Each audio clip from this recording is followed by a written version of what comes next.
Bom dia, boa tarde, boa noite. Meu nome é Ricardo Bulhões e hoje a gente vai dar continuidade aos assuntos de sucessão.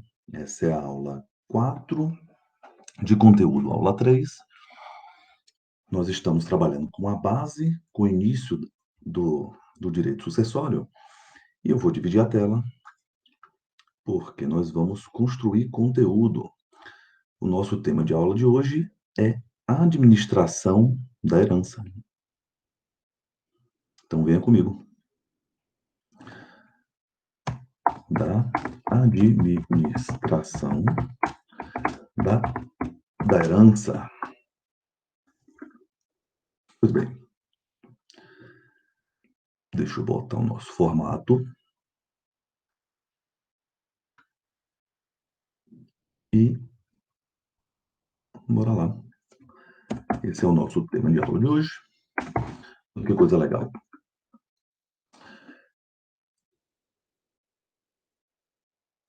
Aqui pronto, caixa alta. Muito bem. Você já sabe que quando da abertura da sucessão, ou seja, ela acontece com o evento morte, há a transmissibilidade do patrimônio de maneira automática. Mesmo que naquele momento as partes nem saibam, os herdeiros, os sucessores, eles não têm a ciência ainda de que são herdeiros. Essa transmissão é automática porque nós já vimos, em função do Saicine, o patrimônio ele não pode ficar desassistido, o patrimônio ele não pode ficar abandonado. Perfeito? Agora, o que você tem que saber? Que essa transmissão desse todo, ela é chamada de massa patrimonial. Massa patrimonial.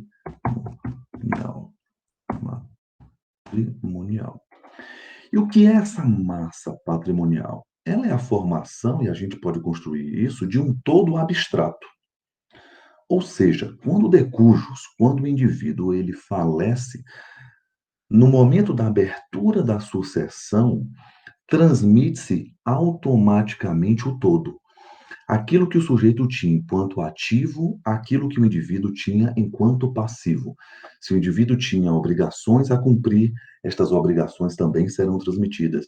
Se tinha dinheiro em conta, se tinha carros, se tinha casa, se tinham imóveis, bens móveis ou imóveis, não importa. No Saicine, essa transmissão ela será do todo de uma forma abstrata. Por que abstrata? Porque ainda não houve partilha, ainda não houve subdivisão em relação aos outros herdeiros. Essa massa patrimonial, principalmente por questões processuais, é chamada de espólio. Agora, olha que coisa legal. Você já viu, lá em parte geral, que o espólio, eu acho essa uma observação muito importante, não possui personalidade jurídica. Bora botar isso?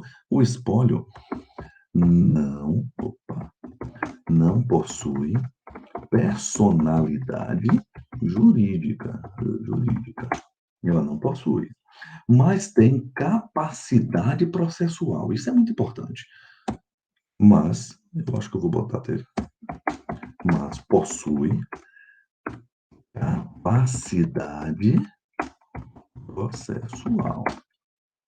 O que é que isso quer dizer? Isso quer dizer, por exemplo, que o espólio, essa massa patrimonial que é representada, e a gente vai saber quem é que representa essa massa patrimonial, ela pode, por exemplo, ajuizar uma ação de execução de título judicial ou de título extrajudicial. Então, olha que coisa interessante. O espólio, apesar de não possuir personalidade jurídica, ela pode, por exemplo, ingressar com uma ação de execução de título extrajudicial. Digamos, hipoteticamente, que determinado indivíduo devia uma quantia de R$ 1.000 ao decujus. O sujeito morre, a obrigação ela permanece, não morre com o indivíduo, e aí o espólio, essa massa patrimonial, esse conjunto abstrato poderia e pode postular judicialmente no sentido de ter cumprida aquela obrigação contida naquele título extrajudicial. Então é interessante a gente pensar que, embora não possua personalidade jurídica, possui capacidade processual. Mas alguém representa esta massa patrimonial. Antes de trabalhar com isso, nós temos que colocar aqui uma outra observação, porque essa massa patrimonial, ela tem previsão ali no artigo 1791 do Código Civil. Bora para o Código Civil? Deixa eu dividir a tela, já está aberto aqui no computador. Vem aqui, Código Civil. Aqui. Gente, só para a gente poder voltar, para a gente perceber que estamos trabalhando em uma sequência. Nós já trabalhamos com o artigo 784 até o artigo 790. Trabalhamos nos nossos primeiros encontros com as disposições gerais. Antes, deixa eu só mostrar aqui a topografia do código. Nós vamos trabalhar agora com a herança e sua administração. Só que eu tenho que falar para vocês que o código ele se organiza mal. Por quê? Porque no capítulo 2, que fala da administração da herança, logo nos primeiros artigos fala também de um outro instituto, que é o Instituto da Cessão de Direitos. Não é sobre isso que vamos trabalhar agora. No momento adequado, vamos sim falar do Instituto da Cessão. Mas aqui agora, convém a gente citar o artigo 791. Como essa pauta ficará disponível, vamos colocar no Word. Vem comigo. Olha o que é que fala o artigo 791 do Código Civil. Diz que, deixa eu só outro espaço para eu não perder isso aqui. A herança defere-se como um todo unitário, ainda que vários sejam seus herdeiros. Então, o sujeito tinha um herdeiro, o sujeito tinha 10 herdeiros, o sujeito tinha 30 herdeiros. Não importa. O que é que vai importar?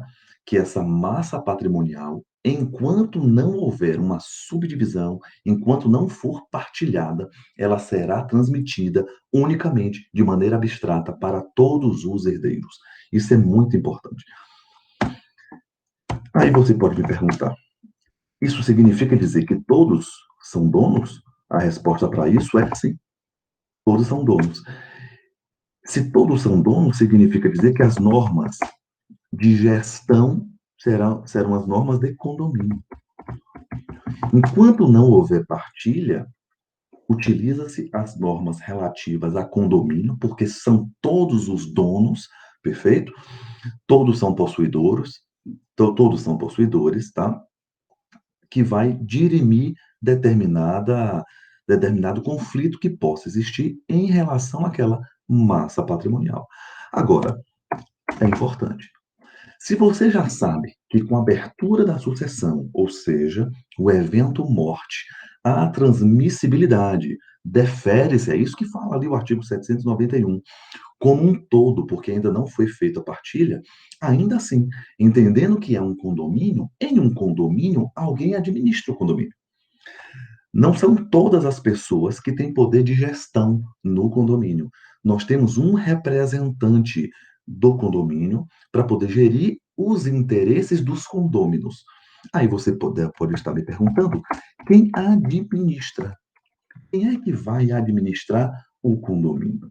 A resposta para isso é que, via de regra, quem administra, se você abre um inventário, o sujeito que administra um inventário, ele é chamado de inventariante. Inventariante. Olha que coisa legal. É o inventariante que é o sujeito que vai representar o inventário. Nós temos um prazo que vem a nossa primeira regrinha. Por quê? Porque também está previsto ali nas regras relativas à administração da herança. Qual é o prazo que eu tenho para poder abrir o inventário? Ou seja, depois da abertura da sucessão, o sujeito falece. Qual é o prazo que eu tenho para eu poder iniciar um inventário? A resposta para isso está prevista no artigo 1796. 1796 do Código Civil, que a gente vai ver lá. E o prazo é de 30 dias. Olha que coisa legal. Bora para o código. 1796. Olha o que é que fala o artigo 1796. No prazo de 30 dias, a contar da abertura da sucessão, da morte, instaurar-se-á o inventário do patrimônio hereditário perante o juízo competente no lugar da sucessão. Nós falamos do lugar da sucessão, tá? Último domicílio do decujus, para fins de liquidação e, quando for o caso, da partilha da herança. Bora botar isso? Artigo importante, prazo importante. Vocês vão perceber que, se o inventário não for aberto no prazo estipulado em lei, pode haver multa. Então, conhecer o prazo é de suma importância, tá bom? Vamos botar, inclusive, aqui 30 dias. Vamos enaltecer. O que é que você está vendo comigo? Você está percebendo que, quando o sujeito morre, o todo é transmitido. Esse todo, essa massa patrimonial é chamada de espólio, perfeito? Ela não tem personalidade jurídica, isso é importante, não é sociedade, não é autarquia, mas, apesar de não possuir personalidade jurídica, ela possui capacidade processual, tá? Então, ela representa os interesses dos herdeiros, tá? Quem administra um sujeito chamado de inventariante, e as partes têm 30 dias, a gente vai ver o rol certinho, a gente vai abrir daqui a pouquinho o CPC, mas tem uma coisa. Antes de você saber quem é que pode e quem não pode ser inventariante, tá? Quem tem legitimidade para poder representar o espólio, você está percebendo aqui comigo que existe um lapso temporal em relação à nomeação do inventariante. Porque não é automático. Todos são, e aqui são as regras relativas ao condomínio, pela SAICID, todos são possuidores. Todos possuem direitos. Os herdeiros possuem direitos. É automático, mesmo que ele não saiba.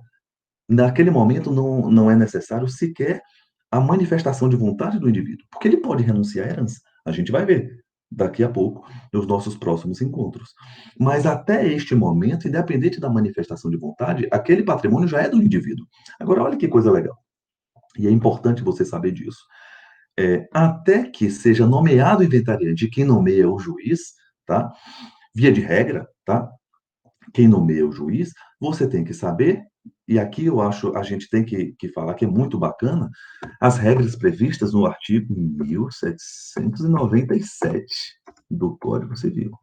Porque a gente pode, apesar do Código não falar isso, a gente pode chamar isso daqui de regras da administração provisória. Isso é muito importante. Porque o legislador, ele foi sensível para entender que nem sempre as partes ajuizam, por exemplo, o inventário no prazo adequado, e é a realidade do Brasil. Muita gente não postula judicialmente, deixa o patrimônio da forma que se encontra, e você tem que saber que, não sendo nomeado inventariante, ou nesse lapso temporal da abertura da sucessão até a nomeação de inventário, nós temos o que o Código chama de administração provisória. Vamos ver quem é que administra provisoriamente? É isso que fala o artigo 1797. Vem comigo. Fala aqui o Código Civil do artigo 1797, artigo que nós vamos copiar na nossa estrutura do Código, e fala lá o artigo 1797. Até o compromisso do inventariante, como é que você vai ler? Até a nomeação do inventariante pelo magistrado. A administração da herança caberá. Olha que coisa interessante. Ainda assim, mesmo não sendo nomeado, nessas regras de condomínio, vai ter que existir um administrador. E, se não foi admitido um inventariante, quem vai admitir?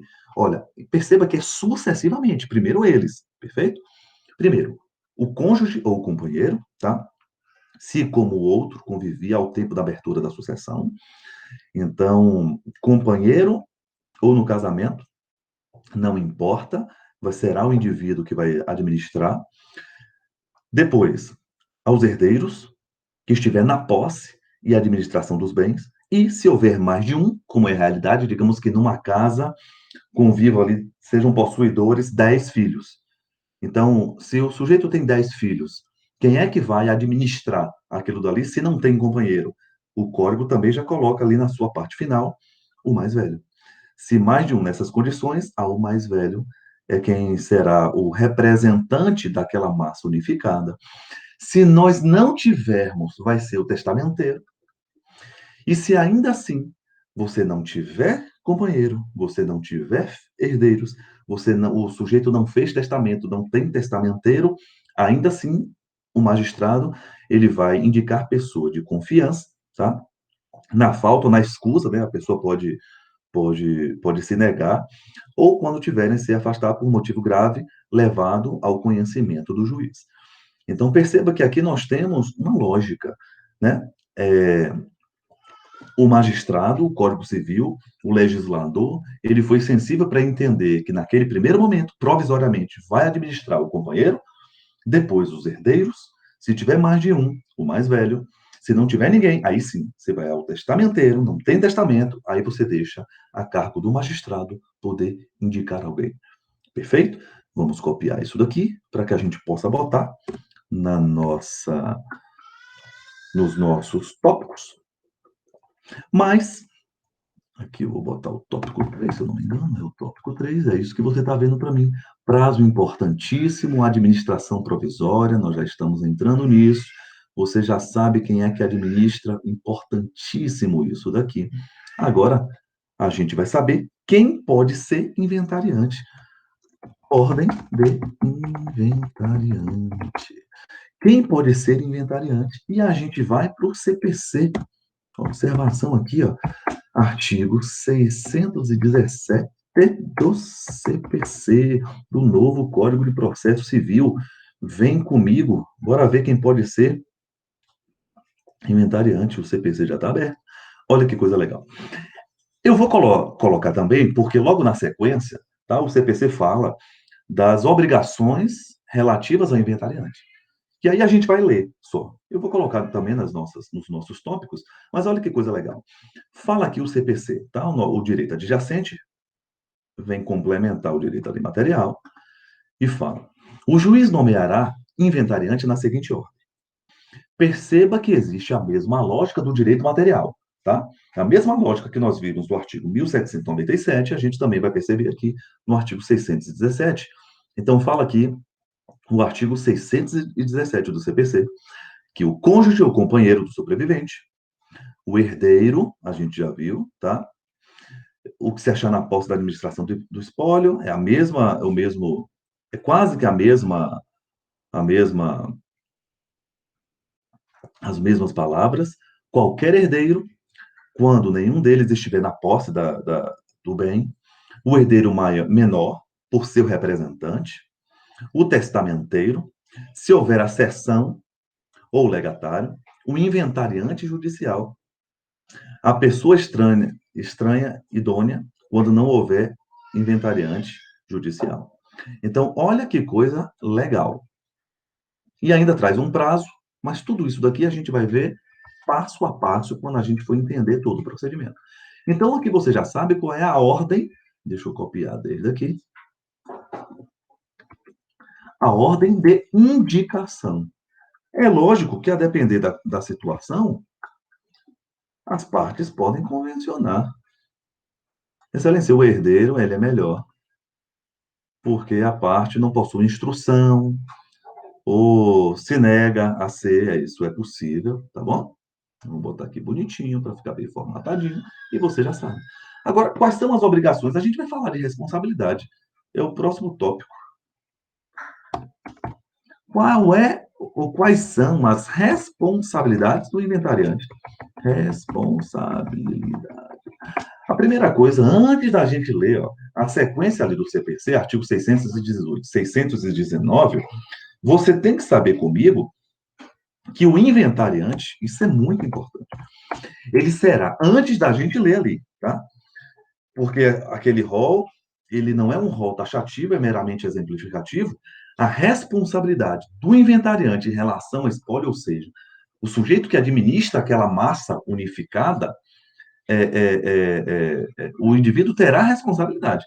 Então, todo dano ocasionado à massa patrimonial será de responsabilidade do inventariante. Então, eu percebo que na prática todo mundo quer administrar, mas existe uma consequência, existe uma responsabilidade. Então, digamos que o inventariante perdeu o prazo para o pagamento do DAGE, determinado bem pereceu por responsabilidade do inventariante, uma obrigação prescreveu, por quê? Porque você já sabe que o espólio pode, por exemplo, postular numa ação de execução e o indivíduo ele perdeu o prazo, ele não se atentou. Todo e qualquer dano será de responsabilidade do inventariante. Isso é muito importante. A ele cabe também a administração dos bens. Perfeito? Então, se o sujeito tinha uma fazenda, ele tem que tinha árvores, tinha plantas, ele tem que molhar a planta, ele tem que dar comida ao animal, ou gerir essa massa unificada. Bora pensar? Vamos ver aqui, porque o CPC, ele traz aqui as responsabilidades, o que é que incumbe ao inventariante. Aqui a gente só vai ler, você já sabe, eu vou deixar anotado também, leitura, observação, leitura do artigo que 618 e 619 do CPC, traz ali quais são as responsabilidades, o que é que incumbe ao inventariante. Então, representa o espólio, e você já sabe que o espólio é a junção do que tinha de dívidas e que o tinha de ativo. O passivo e o ativo junta-se nessa massa unificada. Então, ele vai administrar ativo e passivamente. Ele vai administrar, perfeito? O espólio, representar o espólio. Ele vai prestar as primeiras e últimas declarações. Então, é ele que vai dizer, excelência, o indivíduo tinha determinada obrigação, eu estou juntando aqui determinado documento. É ele que faz essa representação junto ao juízo e representando o espólio. Exibir-se em cartório, é ele que vai pegar documentos, juntar aos autos certidões, trazer à colação os bens recibos, é ele que faz toda essa junção, presta contas, ele vai requerer declaração de insolvência, se for o caso, ainda incube alienar bens, porque imagine a situação, o sujeito deixou patrimônio, mas digamos que tem um encargo, porque você tem que entender que a partir do momento que a abertura da sucessão, para que haja partilha, você tem um imposto de transmissão, perfeito? Então, este imposto deve ser pago.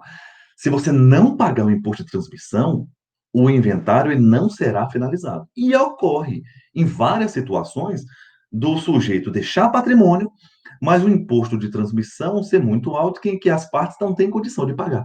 Então, pode acontecer do sujeito falar assim, excelência, permita que eu venda, que eu aliene determinado bem para que eu pague o imposto de transmissão. Então, ainda assim, alienar bens, isso é possível, fazer determinado acordo em juízo ou fora dele, pagar dívidas do espólio, fazer as despesas necessárias à conservação e melhoramento do bem.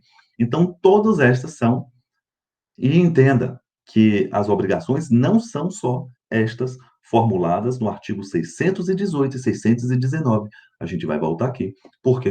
Porque esse rol, ele não é taxativo. Aí você vai me perguntar, mas Ricardo, essa responsabilidade do inventariante em relação a essa massa patrimonial. Que tipo de responsabilidade é? Ou seja, qual é a natureza dessa responsabilidade? Você já viu, em algum momento em direito civil, que existem dois tipos de responsabilidade. Uma responsabilidade subjetiva e outra responsabilidade objetiva. E a responsabilidade do inventariante, ela é o quê? Subjetiva ou é objetiva? Bora voltar? Você já sabe que existem situações, por escolha legislativa, que a responsabilidade ela é objetiva, ou seja, só precisa de 3 requisitos. Quais são os requisitos da responsabilidade objetiva? Conduta, dano e nexo de causalidade. Agora, por outro lado, nós temos a regra dentro do direito civil, que é a responsabilidade subjetiva. Aqui eu estou passando mais rápido porque você já estudou isso lá em parte geral, quando você trabalhou com responsabilidade civil, mesmo que sucintamente. Então, olha que coisa legal. A responsabilidade subjetiva tem 4 requisitos. Ainda tem a conduta humana, ainda tem o dano, ainda tem o nexo de causalidade, que é esse liame que liga a conduta e o dano, mas existe também uma coisa que se chama culpabilidade. E a doutrina entende que quando se fala de responsabilidade patrimonial, a natureza jurídica é de responsabilidade, anote subjetiva. Se você estiver anotando, você vai colocar que se é subjetiva, possui 4 elementos, ou seja, conduta mais dano, mais nexo, mais, vou botar em caixa alta, porque é esse elemento que diferencia da responsabilidade objetiva, culpabilidade. Não significa dizer, people, que o inventariante ele vai arcar com as ações e omissões que ele tenha dado causa. Não é só em função da intenção, o dolo, mas também a culpa, se ele agiu com imprudência, negligência, imperícia, tanto do dolo como na culpa, o indivíduo, ele será responsabilizado.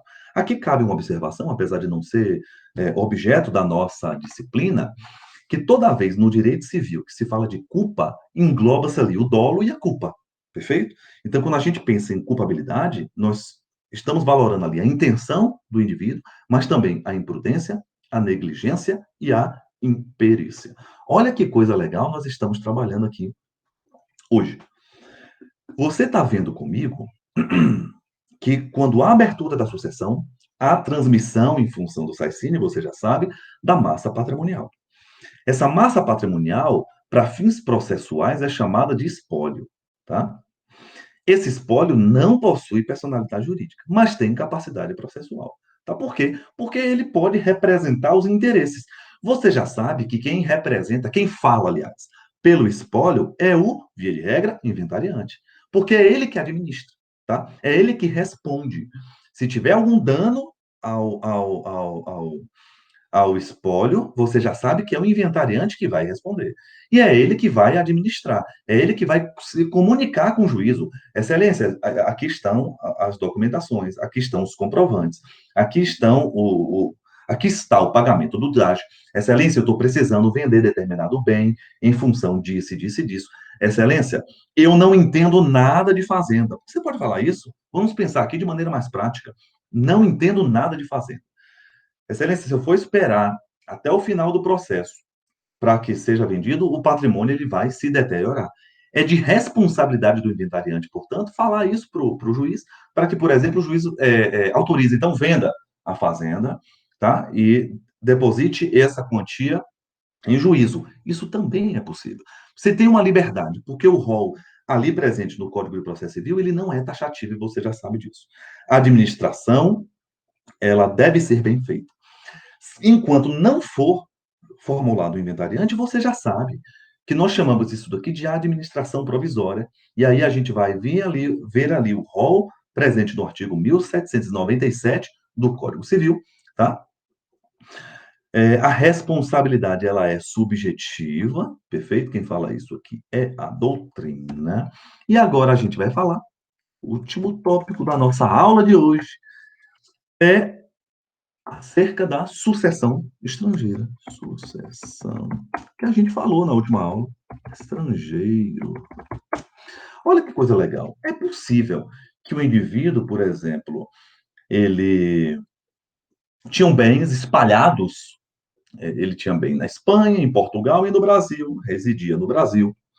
E aí você pode estar me perguntando qual é a legislação que se utiliza. Tá? Se a LINDB, é isso que a gente vai ler, a gente citou na última aula, só que agora a gente vai ver. LINDB. Você já sabe que a LINDB é uma lei sobre direito, tá? É isso que o professor Flávio Tartucci, inclusive, ele aborda. É uma lei que te ensina a ler as outras legislações e você tem que saber qual é a regra geral em matéria de sucessão por estrangeiro. Quando tiver outras legislações é, é, funcionando ao mesmo momento. A gente vai criar aqui uma regra, tá? Mas bora ver a LINDB, artigo 10, tá? A LINDB já está aberta. Na verdade, é o parágrafo primeiro, mas eu vou juntar tudo para que a gente possa criar a nossa regra. Olha que coisa legal. A gente vai ler e vamos criar a regra, tá? A regra está até aqui, ó. Mais favorável. Essa é a nossa regra. Pronto. Olha que coisa legal. Artigo 10. A sucessão por morte. Você já sabe que a ausência também é morte. Obedece à lei do país em que domiciliado o defunto. Isso daqui Você também já sabe, porque a gente já falou na nossa última regra, na nossa última aula, tá? Aí vem o parágrafo primeiro. A sucessão de bens de estrangeiros situados no país será regulada pela lei brasileira. Pronto, é lógico, em função da nossa soberania. Mas olha que coisa legal. Em benefício do cônjuge ou dos filhos brasileiros, tá? Se o cônjuge, aqui você pode botar também companheiro, tá, gente? Cônjuge ou companheiro, leia isso. Deixa eu botar aqui um parêntese, tá? Você já trabalhou com isso lá em direito de família. Ou filhos, ou de quem os represente, tá? Sempre que não lhe seja mais favorável a lei pessoal do decujus. Então, qual é a regra? Na sucessão estrangeira, você vai olhar o domicílio do indivíduo, o local onde estão situados os bens, mas você vai utilizar a legislação que for mais favorável. Essa daqui é uma regra geral, anote isso no seu caderno. Utiliza-se a lei mais favorável ao cônjuge ou companheiro ou filhos brasileiros. Eu vou fechar aqui a tela. Fechando aqui a tela. E a gente vai finalizar o nosso encontro. Quero agradecer a você pelo prazer que foi essa ministração, desejar para você um excelente dia, uma excelente noite, uma excelente madrugada, se for o caso. Deus te abençoe. Qualquer dúvida, me procure nas redes sociais. Forte abraço. Deus te abençoe. Tamo junto. Valeu.